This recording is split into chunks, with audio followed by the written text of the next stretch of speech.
Now, the main problems, of course, to recover the missing ones are, first of all, the scale of the devastation in Gaza. There is stunning 61 million tons of rubble, according to the UN.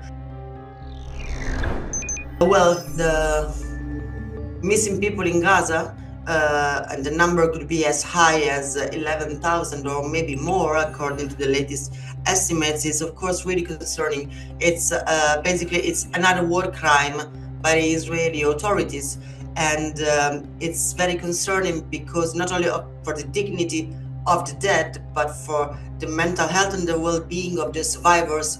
And we know very well how important it is to give proper burial with dignity to those who died. And I know this personally also because before joining the parliament, I was working in the search and rescue in the Mediterranean Sea, and we know perfectly well how much is important to recover and have a proper burial for your loved ones in order to go on with your life.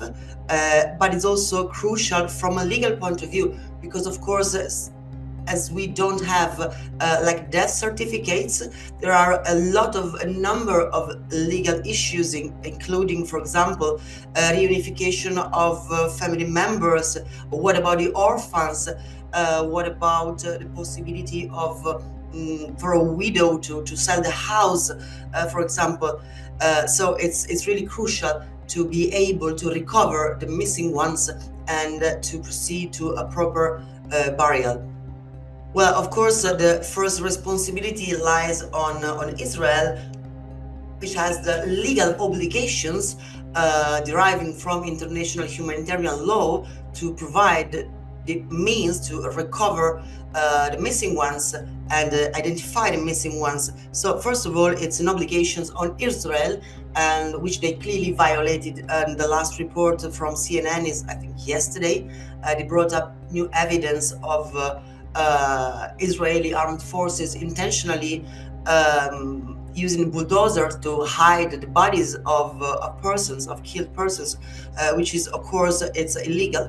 It should have been proceeded to identification of the persons. And we also have evidence of many other violations of their international obligations in this sense.